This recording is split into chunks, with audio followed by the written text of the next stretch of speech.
Breaking news, Basangwa Congo, Bobo Messeni, André Kamongalema avec Proverbe 30-30, les messagers de la bonne nouvelle. Est-ce que ville morte ici et Benana un dictateur? Est-ce que ville morte et Koiko Benana Kabila na occupation nae? Alors, ce qui ville morte et Koiko Benana dictateur mon côté et Koiko Benana Kabila na occupation na été, à qui profite cet scénario? Il y a la ville morte. Pour nani opposition na bakinyo surtout bazo kosa ba congolais na kobata masima ville morte. Maramoleki na Zimbabwe, Robert Mugabe, le vieil ami de Kanambe alias Kabila, est tombé par coup d'état. Bientôt, il faut Kanambe a tombé le vieux dictateur Mugabe.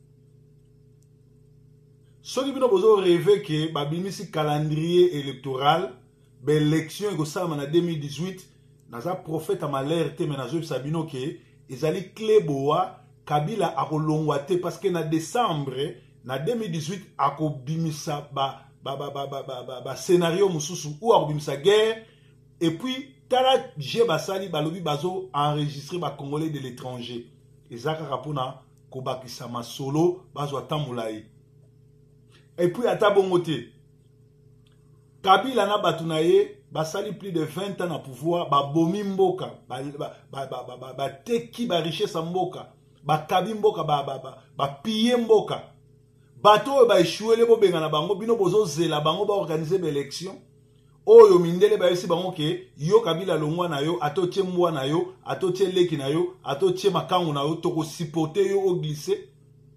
Bien aimé Congolais et Congolaises, le temps est dire ngonga oyo nde esengeli to benga na Kabila parce que na plan na ye azata na plan moko te akolongwa et puis boyebi bien Amérique na communauté internationale eza sima na ye normalement na ngongo to komi pote Kabila kende bata MONUSCO na fobo banda kosila na bango boyebi langage ni nazoloba mindele ya ba américain fo kosila na bango.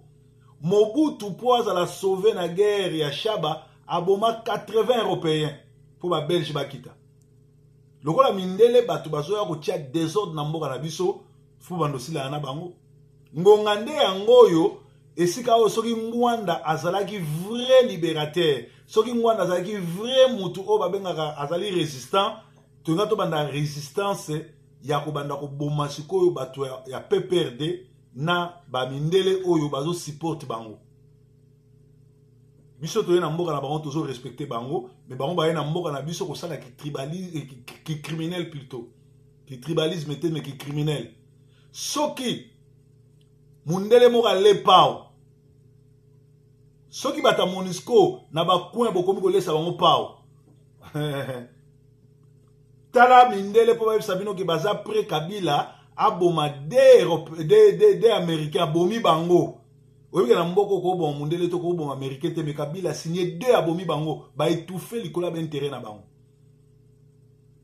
et bazana tina na bino ba congolais te tala bandeko na biso na Zimbabwe basali coup d'état basali kande Kabila sala akotisi ba armée rwandaise zimbabwéen banani ba koti batikala jamais kolobake baza occupé biso balata batenia ba congolais ba vivalwa ba congolais ndenge moko na Zimbabwe basali coup d'état bakosi bato boza kimia président na famille bazali safe bazali bien mais président za sous présidenté bazo changer makam na kimia et ça tombe bien parce que bagarre de corps rapprochés nyonso ya Kabila sont des Zimbabwéens et puis ba président ya Afrique mingi ba dictateur na Kabila ba mbongo na bango oyo e bomba na Zimbabwe lokola Mugabe alongwe ba perdre ba mbongo na bango. C'est-à-dire pour na biso départ ya Mugabe ezali une bonne nouvelle pour na biso opposition.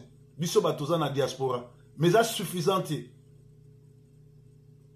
Alléluia. La fin de Mugabe ezali kitoko pona biso parce que le vieux est tombé, ses courtisans traqués et ramassés à la pelle comme des crottes. Au moment où chef il y a ligue des jeunes, il y a parti à Mugabe, ndenge ba betier bazotamuse na mabele, ndenge ba papinta ba ruberwa, ba kamere, ba zoba wana nyonso tu ya PPRD ba lekaka ba na ba journaliste ba ba kumisaka Kabila, o bazolinga batika na pouvoir nde to sala bango. Donc Congo ezali na posa ya ville morte te.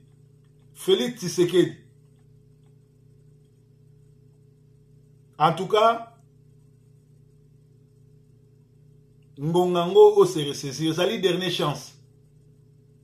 Soki nga nazaki na place ya Félix Tshisekedi, na ndenge ba saboter papa nanga ba bomie pe ba saboter ye, funa changer politique na ko sala lokwa papa nanga te. Parce que soko zo continuer ko sala je a père na yo, ko suka lokola père na yo, e bembeno e ko telengana. Au sali scénario ya regenota la Frank Diongo na Boloko. Ya regenota la batba na Boloko. Félix Tshisekedi oza chef ya rassemblement, chef de opposition. Oza na tina ya regenota la Frank Diongo na ba Diomi Nongala na Boloko te. Yo fo be ma peuple bo kende ko libérer bango. Ne mwananse mikutu asalaki scénario na ye, c'est comme ça. Soki yo zoluba okei kota la Frank Diongo, ozo seka biso, ozo seka na ebemba père na yo, ozo seka ba milliers ba ndeko no ba bomi na Kasai. Yo za chef de file ya opposition, yo za na matulu kwa batu. Il faut sikoyo na ngonga oyo ou obimi martyr ou okufi. Ngonga ngo bima martyr koyo kata communauté internationale moko te tomoni bandenge bazali koya ko pesa père na yo nani ba somnifère ba komi pe ko yepa na yo ko calmer yo. Ozana tina na bango te ko yoka bango te, yo fo yoka peuple. Yo nde fo zo population bobimi libanda soko okufi martyr. Otikali na histoire ya Congo. Lumumba kufa na 36 ans, yo zana plus de 36 ans. Kosala buzoba o Jean-Pierre Mbemba salate Kabila ye kotale na ndako abimi nga soki nga nazaki Jean-Pierre Mbemba nde Kabila ye kotala na ndako na ko exploser biso nyonso tu na fongoli grenade biso tout okufi na tiki histoire po Jean-Pierre Mbemba ko bimaka tatika na boloko libela soki abimi bo baksinga musapi boke batango nazo ba des fois na oloba kola prophète Nzambe, des fois na oloba kola combattant résistant, des fois na oloba kola congolais. Yo ko sala ba scénario te ya ko kendo soutenir ba lusha ba ko na ville morte. Non, yo nde fo yebisa bango bino botika ville morte, to bima libanda to benga Kabila. Faut bo pousser Kabila na libanda na berere. Bo pousser ye na erreur to sila ne to benga na ye. Peuple ici ezana ras de bol, elemi Kabila, ezo zanga leader. Si vous yebisanga bateau nyoto to a G7 bayaka ko rejoindre bateau tout za pembeni wana musana bango ezani. Ezala yo, ezala syndicat. Soki Somalio soki nani soki o bobenga Moïse Katumbi. Soki azalaki libérateur, soki azalaki na souci ya Congo. Mbongo to azanango akeko pesa ba lobby ba tsalela ke ba publicité na télévision na bani. Fallait mbongo wana somba minduki. Ya pesi mbongo ebele po basalela ye publicité olia zo mbongo wana asomba ba mercenaires ba benga Kabila. Kabila akolongwa na minduki, Kabila akolongwa na élection te, Kabila akolongwa na kimia te na dialogue te, Kabila akolongwa na minduki boyebi yango bien. Siko bozo kosa batu pona ni. Alors en passant, bazo tuna biso Vital Kamerhe a trop maigri. Est-ce que ezali sida ou poison ka nambe? En tout cas, allez na yaouta ba Rwanda te ezali pe poison te monsieur wana anyata mine a zana sida et azoke na kimia parce que a sakana na Congo mingi biliaki ebikoki. Donc tolobi ete masolo yango ezali ndengwana. Pourquoi le rassemblement décrète-t-il une ville morte jour d'une manifestation? Peut-être éviter loucha et c'est zaki manifestation ou bien zaki ville morte. Bino moko bolobi le 15 tobima na balabala, bino moko bolobi le 15 comme ville morte. Entre-temps, vous savez bien que ville morte et bengana ka dictateur te. Pour sali ville morte Kabila tikali wana, ba Rwanda bazana mboka à côté ici, ba armée étrangère na ba mercenaires ba na mboka kutu bien lokola Zimbabwe président na bango balongoli pour garde rapproché nyo surtout ya Kabila ezaka ba Zimbabwe. Alors opposition, il faut pas bosser là le 31 décembre parce que ezaba aventure Kabila azo sakana bino pe na moni susu ba américain ba komi awa l'ONU met en garde Kabila. ONU azako travailler na Kabila. ONU ndazo protéger Kabila. Amérique ezo protéger Kabila aboma po na ben terrain na bango. Bino bolanda te ko ba américain ba lobi boy ONU lobi boy. Mutoni okutani na faut pas sila na ye. Parce que c'est ennemi à Congo ça occupant aye po na roboma po na détruire. Alors bokanisa te kutu ke o bato wana baza sima na biso, o bato wana balingi biso, o bato wana basali boy. Baza na biso te fu botala ba documentaire, basali makambo ebele po boyeba ke makambo ngo za koyinda. Ba artiste ya Congo bake kolele pa ya Monseigneur Mosengo que depuis ba yembela Kabila bakoma ko souffrir. Mais ça dit simple. Est-ce que l'air bino boko yembela Kabila? Boyeba kite kaza Rwanda, boyeba kite les occupations. Bino bo ponaki ko yembela ye. Olie boya rapoto bo beta ba conseil de bo za bo beta ba conseil. Lokola bino bo ponaki ko yembela occupation, bo continuer ko lia occupation. Concert ko zalaka te, bo beta ka concert te, ata bo koti na studio bo yembeli Kabila, bo yembeli peuple congolais tonu, bo za na embargo ti Kabila kokeni. Pe ba misusu carrière na bango ekosila ndengwana. Donc de tolobi boye, biso ba congolais ezali mawa mingi, ngonga oyo nde futo déclencher déjà transition sans Kabila parce que problème na Congo comme on a eu Kabila. Mutazo boya élection ça na Congo comme on est Kabila. Aussi longtemps Kabila za président na Congo et le Congo ko salamate a teki mboka a bradé ba richesse na biso Rwanda comme premier exportateur ya coltan et pourtant na Rwanda bazata na litanga moko coltan te nyonso wana ezali pona ko nyokola ba congolais ko boto la biso richesse et sengeli Kabila to bengana ye. Soki to bengani ete e ozala mawa mingi. Et aux Amamingi, tout le ba message mususu bandeko batindaki parce que tout ça bon on a sangwa mukuse il y a breaking news to nouvelle en bref sur le Congo. Est-ce que une ville morte et koki ko bengana occupation na Congo? Non. Alors distraction oyo ya mauvais goût et ont profité na nani. Pour le 23 décembre, soki to bengani Kabila les Rwandais te élection et aux alati.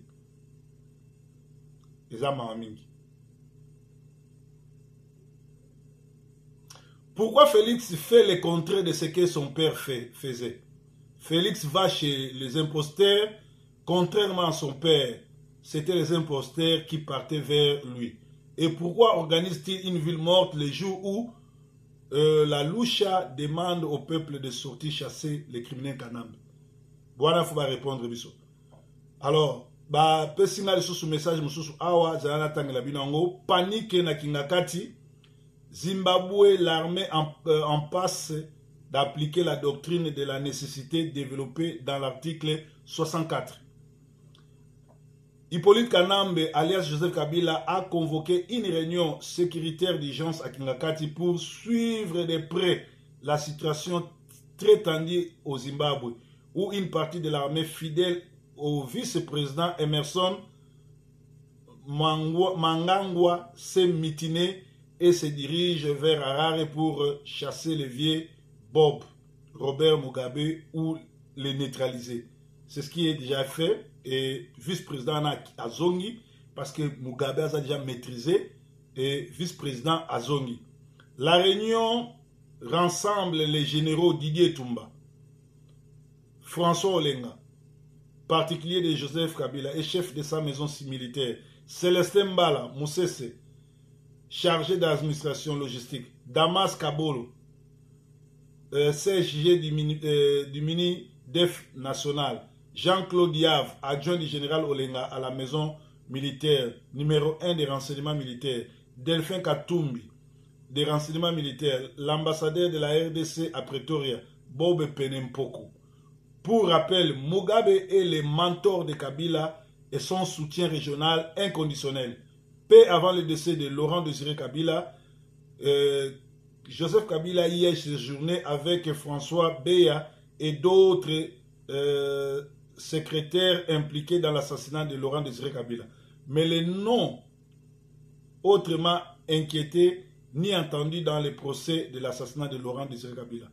Une éventuelle chute de Mugabe sera un coup dur pour le régime de Kabila, dont la vingtaine de ses gardes du corps, dont plus de 120 de ses gardes du corps sont zimbabwéennes, de l'ethnie Chona de Mugabe, en plus de la fourniture d'armes zimbabwéennes en FARDC. Cette situation inédite au Zimbabwe semble très inquiéter les Rwandais Kabila en mauvaise posture diplomatique actuellement. Alors, makambo oyo salami na Zimbabwe ezobangisa Kabila parce que oyo aza mentor na ye, aza vie na ye, azali bongo complice na ye, pe azali bongo mutu oyo apesa ye bagarde corps rapproché. Alors biso makambo ezoleka na Zimbabwe tokoki ko espérer yango te parce que na Zimbabwe eza ba Zimbabwéen na ba Zimbabwéen, biso armée eza infiltré. Toza na ba Rwandais, toza na bato ya bikolo mususu na ba mercenaires baza na kati armée, ba Didier Tumba zane mwasi Olenga aza comme tout un vrai mutete là parce que le vrai mutete là tozali na ezali kaka kisa Lumumba, ba Mende, ba Sheo Kitundu, ba Didi ba Olenga baza ba traître lokola ndenge bango ba mesala kozala toko compter si bango te. Et pourtant bakoka pe ko copier makambo esalami na Zimbabwe, ba bengani Kabila bango ba régner pe ba tie ordre na Congo parce que Congo na se ya mabele nango toza na 24 milliards de dollars oyo ekoko lesa tout congolais oyo ekoko sala congolais malamu. Alors Félix Tshisekedi il faut ko arrêter na ba jeune bino ya ba ville morte soki bo sala lo monte bo vanda kimia mais boko sa na ba ville morte te. Pe lisusu tozo senga na Sidika Dokolo na Moïse Katumbi soki bozala bino ba leader te bozala sala ja Kabila bosa su ba vidéo te pona ngongo toza su na posa ba vidéo te toza na posa ya bato ya manduki armée rwandaise et pakatambangu pe ba soldat na biso babanda musala pona obenga na Kabila ezalaki bongo breaking news da lelo yeso zankolo tukuta susu lobi bobo mesela ba programme na biso breaking news yesu mokonzi merci.